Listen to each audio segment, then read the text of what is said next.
सर्दियों के मौसम में जब हम शहर की व्यस्त सड़कों पर चलते हैं और ठंडी हवा में सांस बाहर निकालते हैं, तो हमारे मुंह से निकलती हुई सफेद भाप हमें धुएं जैसी दिखाई देती है।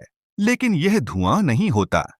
यह प्रक्रिया हमारे फेफड़ों के अंदर से शुरू होती है, जहां सांस ली गई हवा गर्म हो जाती है और नमी से भर जाती है। जब हम सांस बाहर छोड़ते हैं, तो यही गर्म और नम हवा फेफड़ों से निकलकर श्वासनली के जरिए मुंह तक आती है। जैसे ही यह गर्म सांस बाहर की ठंडी हवा से टकराती है, तो उसमें मौजूद नमी बहुत छोटे छोटे पानी के कणों में बदल जाती है। इसी वैज्ञानिक प्रक्रिया को कंडेंसेशन कहा जाता है। यही पानी के बारीक कण हमें सफेद धुएं की तरह दिखाई देते हैं। यह न तो धुआं है और न ही किसी बीमारी की निशानी, बल्कि प्रकृति का एक बिल्कुल सामान्य और सुंदर वैज्ञानिक नियम है।